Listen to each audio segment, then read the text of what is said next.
Friends, welcome back to Focus Only Study YouTube channel.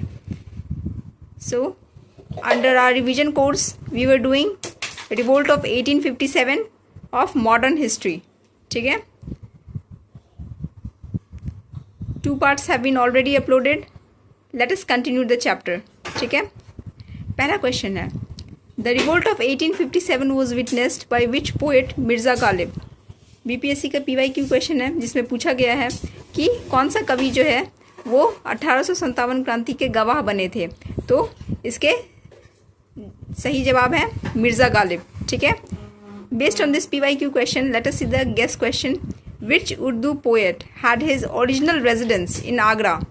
किस उर्दू कवि का ओरिजिनल यानी उनका पुश्तैनी घर जो है वो आगरा में था. ठीक है. उनका वास्तविक घर आगरा में था. तो इसका भी सही आंसर होगा मिर्ज़ा गालिब. ठीक है. तो यहाँ से हमने मिर्ज़ा गालिब के बारे में 2 फैक्ट्स याद कर लिए कि उनका ओरिजिनल रेजिडेंस आगरा में था और दूसरा वो 1857 रिवोल्ट के विटनेस थे. ठीक है. Next is who was the bitterest enemy of British during revolt of 1857? 1857 क्रांति के दौरान अंग्रेज का सबसे जानी दुश्मन कौन था? ठीक है. तो इसका सही आंसर है मौलवी अहमदुल्ला शाह. ठीक है. ये भी बीपीएससी का पीवाईक्यू क्वेश्चन है. ठीक है. इसको ध्यान में रखना है. और इसी पीवाईक्यू पे बेस्ड आइए गेस क्वेश्चन देखते हैं. अबाउट हुम Britishers said a man of great abilities, of undaunted courage, of stern determination and by far the best soldier among the rebels. ठीक है. किसके बारे में अंग्रेजों ने ये कहा था, ये कथन कहा था? ठीक है. ये कथन किसका है? मौलवी अहमदुल्ला शाह का. ठीक है. जिसको ब्रिटिशर्स अपना जानी दुश्मन मानते थे. मौलवी अहमदुल्ला शाह एक बहुत ही सामर्थ्यवान और बहुत ही हिम्मत वाला सिपाही और लीडर्स थे विद्रोहियों के. मौलवी अहमदुल्ला शाह को अरेस्ट करने के लिए ब्रिटिशर्स ने 50,000 का अवार्ड रखा था. जो भी इंसान मौलवी साहब को अरेस्ट करके अंग्रेजों के हवाले करेगा उन्हें 50,000 का अवार्ड यानी इनाम दिया जाएगा. ठीक है. तो 1857 की क्रांति में इनकी एक बहुत ही इम्पोर्टेंट भूमिका थी. ठीक है. Next question is who did not rebel against British India companies control over them? ठीक है. किसने अंग्रेजों के खिलाफ विरोध नहीं किया था? बीपीएससी का पीवाईक्यू क्वेश्चन है जिसका सही आंसर है निज़ाम ऑफ हैदराबाद. ठीक है. हैदराबाद का जो निज़ाम था वो ब्रिटिशर के सपोर्ट में था. Clear. Based on this PYQ आइए गेस क्वेश्चन देखते हैं. Which dynasty supported maximum during 1857 freedom movement? ठीक है. 1857 क्रांति के दौरान कौन सा शासक या शासक का वंश, ठीक है, डायनेस्टी का हिंदी क्या होता है? वंश ने मैक्सिमम ब्रिटिशर्स को सपोर्ट किया. ठीक है. तो इसका सही आंसर है सिंधियाज ऑफ ग्वालियर, होलकर्स ऑफ इंदौर और निज़ाम ऑफ हैदराबाद. ठीक है. ये सभी अंग्रेज़ों के पिट्ठू थे यानी अंग्रेज़ों के बहुत बड़े सपोर्टर्स थे. ठीक है. हेल्प करते थे अंग्रेज़ों को. ठीक है. नेक्स्ट क्वेश्चन है who said if Scindias join the rebels I will pack of tomorrow? अगर सिंधियाज विद्रोही बन जाते हैं तो मैं कल ही बैग पैक करके वापस चला जाऊंगा. ठीक है. तो इसका सही आंसर है लॉर्ड कैनिंग. ठीक है. जो हमारे गवर्नर जनरल थे ब्रिटिशर्स के, लॉर्ड कैनिंग, उन्होंने कहा कि अगर सिंधियाज विद्रोहियों को ज्वाइन कर लेते हैं, विद्रोहियों से हाथ मिला लेते हैं तो मैं कल ही पैक करके भारत छोड़ के चला जाऊंगा. क्लियर.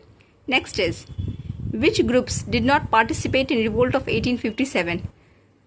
कौन से ग्रुप्स ने 1857 की क्रांति में भाग नहीं लिया था? तो इसका सही आंसर है एजुकेटेड मिडिल क्लास, लैंडलॉर्ड्स और साहूकार्स. ठीक है. जो पढ़ा लिखा मिडिल क्लास था, जो पढ़े लिखे मिडिल क्लास थे, ठीक है, मध्यम वर्ग थे, जो लैंडलॉर्ड्स थे, ठीक है, जो जमींदार वगैरह हुए, उसके बाद जो साहूकार हुए जो कि सूद पे पैसा देते हैं, लेंड करते हैं, क्लियर, साहूकार।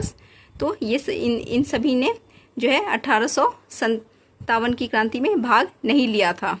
ठीक है। Next question is who was the governor general of India during revolt of 1857। 1857 की क्रांति के दौरान भारत का गवर्नर जनरल कौन था? ठीक है, तो इसका सही आंसर होगा लॉर्ड कैनिंग। हम लोग ने गवर्नर जनरल और वाइसरॉय के टॉपिक में लॉर्ड कैनिंग के बारे में बहुत सारा इन्फॉर्मेशन पढ़ा है। ठीक है, आइए उसको रिकॉल करते हैं। तो लॉर्ड कैनिंग जो थे वो फर्स्ट वाइसरॉय थे। ठीक है, 1858 का जो एडमिनिस्ट्रेटिव रिफॉर्म्स हुआ था, याद है ना, जिसमें कि क्वीन विक्टोरियास का प्रोक्लेमेशन एक्ट आया था। ठीक है, तो उसके बाद जो है गवर्नर जनरल हटा करके वाइसरॉय का टर्म आया था। ठीक है, तो पहले वाइसरॉय कौन बने थे? Lord Canning. और इन्हीं के दौरान जो है 1857 की क्रांति हुई थी। ठीक है। सेकंड पॉइंट, लॉर्ड कैनिंग के दौरान Indian high court act of 1861 पारित हुआ था। ठीक है, जिसके तहत बॉम्बे, मद्रास और कलकत्ता का हाई कोर्ट का स्थापना किया गया था। ठीक है, तो यहाँ देख सकते हैं आप, high court of Bombay, Madras and Calcutta was established under Indian high court act of 1861। ठीक है, और तीसरा सबसे इम्पॉर्टेंट पॉइंट, लॉर्ड कैनिंग के दौरान ही विडो री मैरिज एक्ट 1856 वॉज पास्ड। ठीक है, विधवा पुनर्विवाह नियम जो है 1856 का, वो भी लॉर्ड कैनिंग के समय ही पारित हुआ था। Next question, who was the British PM during 1857 revolt.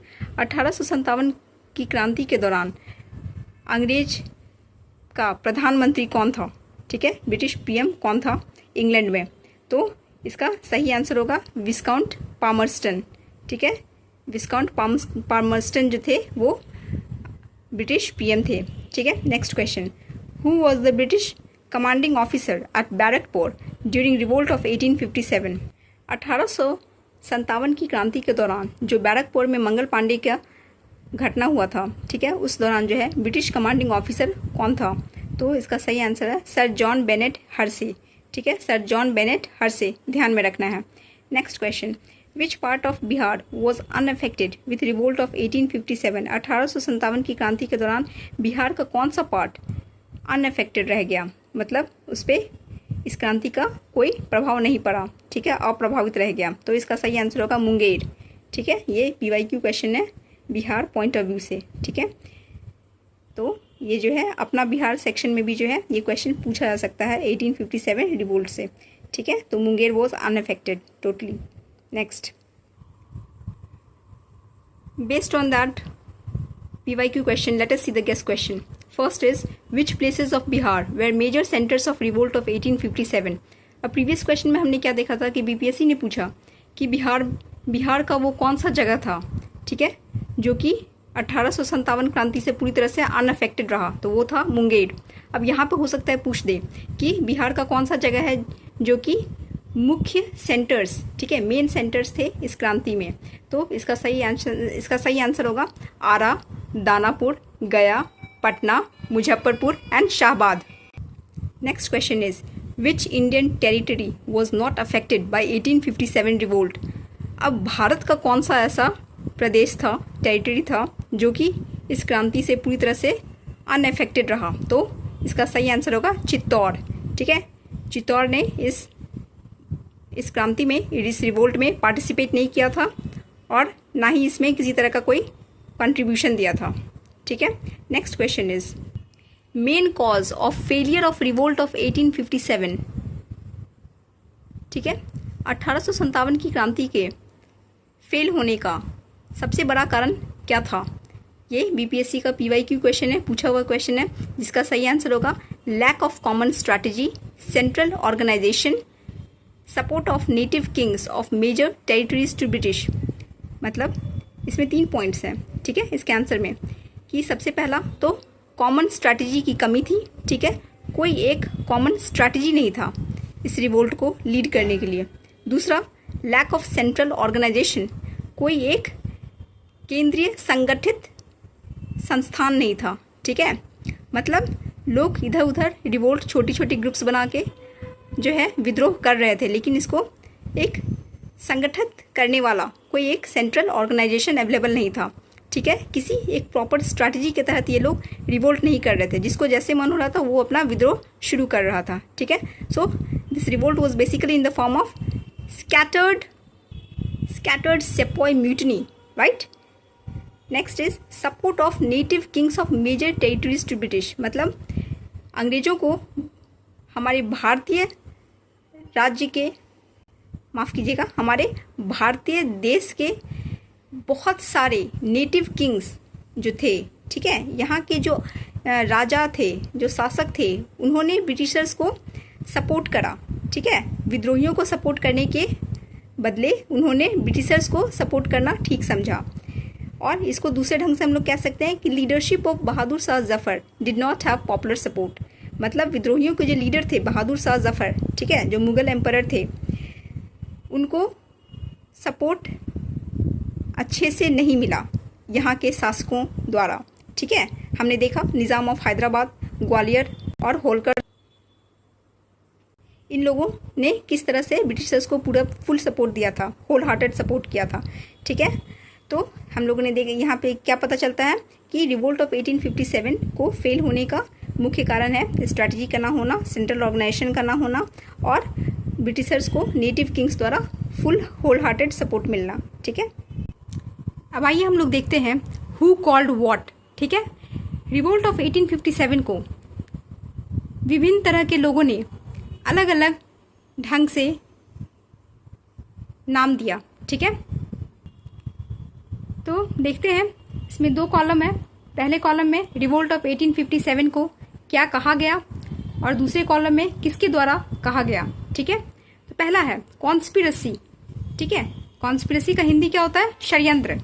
ठीक है, तो हिंदू और मुस्लिम का एक षड्यंत्र कहा गया 1857 क्रांति को, किसके द्वारा? तो सर जेम्स आउटरम और डब्ल्यू टेलर के द्वारा। क्लियर? नेक्स्ट है फर्स्ट वॉर ऑफ इंडिपेंडेंस। 1857 क्रांति को फर्स्ट वॉर ऑफ इंडिपेंडेंस कहा था, किसने? वीडी सावरकर ने। ठीक है, ये बहुत ही पॉपुलर और फेमस क्वेश्चन है जो कि वेरियस स्टेट पीसीएस में और बहुत सारे एग्जामिनेशंस में पूछे गए हैं। ठीक है, मोस्ट इंपॉर्टेंट याद रखना है। Next is so called first national war of independence was neither first nor national and nor war of independence. ये कथन था आरसी मजूमदार का, जिन्होंने कहा कि ये जो वीडी सावरकर कह रहे हैं कि ये जो 1857 की क्रांति है वो फर्स्ट वॉर ऑफ इंडिपेंडेंस है, वो एक्चुअली में ना ही तो फर्स्ट थी, ना ही नेशनल था और ना ही इसमें वॉर ऑफ इंडिपेंडेंस नाम का कोई चीज़ था। क्लियर है? नेक्स्ट है सेपॉय म्यूटनी। अब सेपॉय म्यूटनी यानी सैनिक विद्रोह, ये कहा था जॉन लॉरेंस और सीली ने। ठीक है, देख रहे हैं जॉन लॉरेंस और सीली, नाम से ही पता चल रहा है ये क्या थे? अंग्रेज थे। ठीक है, तो अंग्रेजों के हिसाब से ये क्रांति जो थी वो सिपाहियों के द्वारा पैदा की हुई थी। ठीक है, उत्पन्न की हुई थी। नेक्स्ट है war between barbarism and civilisation, ये कहा था टी.आर. होम्स ने। ठीक है, टी.आर. होम्स ने क्या कहा था कि ये जो है 1857 की क्रांति जो है वो सभ्यता और कट्टर, ठीक है, कट्टरपंथियों के बीच में ये क्या है? एक वॉर है, एक कन्फ्लिक्ट है। ठीक है, आइए आगे देखते हैं। अब आइए देखते हैं कुछ बुक्स और उनके ऑथर्स। ठीक है, पहला है द सेपॉय म्यूटनी। ठीक है, अब ये जो किताब है द सेपॉय म्यूटनी, इसे आरसी मजूमदार ने लिखा है। ठीक है, इस बुक का पूरा नाम है the sepoy mutiny and rebellion of 1857। ठीक है, जिसे आरसी मजूमदार ने लिखा है। नेक्स्ट है 1857, 1857 नाम की पुस्तक किसने लिखी है? सुरेंद्रनाथ बैनर्जी, एस.एन. सेन ने। नेक्स्ट है अशबाब ए बगावत ए हिंद। क्लियर? अशबाब ए बगावत ए हिंद को किसने लिखा? सैयद अहमद खान ने। क्लियर? इस किताब को लिखे थे सैयद अहमद खान ने, जो कि फर्स्ट इंडियन थे to write in Indian language on causes of 1857 revolt. ठीक है, ये पहले भारतीय थे जिन्होंने भारतीय भाषा में 1857 क्रांति के कारणों के बारे में इस किताब में उल्लेख किया था। क्लियर है? नेक्स्ट क्वेश्चन है which commission is associated with army reorganization after suppression of revolt of 1857? कौन सा कमीशन जो है वो जुड़ा हुआ है आर्मी रीऑर्गेनाइजेशन से, ठीक है, 1857 क्रांति के सप्रेशन के बाद, ठीक है। तो इसका सही आंसर होगा पील कमीशन, ठीक है, जिसने कि आर्मी को फिर से रीऑर्गेनाइज करा और बंगाल में 1:2 रेशियो में ब्रिटिश टू इंडियन आर्मी को रीऑर्गेनाइज करा और बॉम्बे और मद्रास में 1:3 के रेशियो में, ठीक है, मतलब 1 ब्रिटिश और 3 इंडियन होंगे, जबकि बंगाल में 1 ब्रिटिश और 2 इंडियन होंगे, ठीक है, आर्मी में। नेक्स्ट क्वेश्चन है, after 1857 revolt British recruited soldiers from? 1857 क्रांति के बाद ब्रिटिशर्स जो थे वो थोड़ा सा डर गए थे, ठीक है। उन्होंने क्या किया, बंगाल से सोल्जर्स को, सिपाहियों को रिक्रूट करना बंद कर दिया और अब जो है वो गुरखास, सिख्स और पंजाबीज को जो है रिक्रूट करने लगे नॉर्थ में, ठीक है। जैसे कि आप लोग को पता है कि गुरखास जो है वो नेपाल से रिलेटेड है, ठीक है, नेपाल के जो सोल्जर्स थे, और सिख और पंजाबीज जो है वो तो आपको पता ही है, ठीक है। तो ये सभी सोल्जर्स जो है वो अब ब्रिटिश आर्मी के पार्ट होने लगे, ठीक है, 1857 क्रांति के बाद। और ये बीपीएससी का PYQ है, पूछा हुआ क्वेश्चन है, इंपॉर्टेंट है, ठीक है, ध्यान में रखना है। 1857 क्रांति के दौरान जो बिहार और यूपी के सोल्जर्स थे उन्होंने बहुत ही इंपॉर्टेंट रोल प्ले किया था, खासकर जो अवध के सोल्जर्स थे और नॉर्थ वेस्ट यूपी के थे, ठीक है। 1857 क्रांति के दौरान जो करीब 60% सोल्जर्स थे बंगाल के, ठीक है, वो सभी जो है वो अवध और नॉर्थ वेस्ट यूपी से ही रिक्रूट किए हुए थे, ठीक है। तो इसलिए ब्रिटिशर्स जो थे वो काफ़ी ज़्यादा डरे हुए थे, डरे सहमे थे कि अवध से अब रिक्रूट नहीं करना है, बल्कि अब कहीं और से, मतलब गुरखाल, सिख्स और पंजाब्स को रिक्रूट करना है आर्मी के लिए। क्लियर है? नेक्स्ट है, चलिए कुछ एडिशनल इन्फॉर्मेशन इस टॉपिक के बारे में जान लेते हैं, ठीक है। 2 इंसिडेंट जो कि 1857 क्रांति से जुड़े हुए हैं उसे हम लोग शॉर्ट में देख लेते हैं, ठीक है। पहला है सती चौरा घाट इंसिडेंट, ठीक है। आइए देखते हैं ये क्या घटना हुई, ठीक है। तो बात है 27 जून 1857 की, ठीक है। कानपुर में करीब 300 ब्रिटिशर्स की हत्या हुई विद्रोहियों के द्वारा, ठीक है। एक्चुअली हुआ क्या था, विद्रोही 27 जून 1857 को कानपुर को कब्जा करने के लिए आक्रोश में यूरोपियंस पर हमला कर दिए, ठीक है, जिससे डरकर ये सारे यूरोपियंस, जिसमें कि ब्रिटिशर्स, उनके फैमिली, उनके बच्चे, उनकी औरतें, ये सब शामिल थे, वो सभी एक बिल्डिंग में छुप गए। नाना साहब जो कि विद्रोहियों को लीडर थे कानपुर में, ठीक है, आप लोगों को पता है ना जो विद्रोहियों के लीडर कौन थे कानपुर में, तो नाना साहब। तो उनको ये पता चला कि यूरोपियंस जो इन बिल्डिंग्स में छिपे हुए हैं, तो उन्होंने इनका सपोर्ट किया, इनका समर्थन किया, उन्होंने इन यूरोपियंस के साथ हमदर्दी दिखाई, क्लियर, और उनकी जान बचाने में मदद की, और तो और उन्हें निकलने के लिए सती चौरा घाट का रास्ता भी बताया।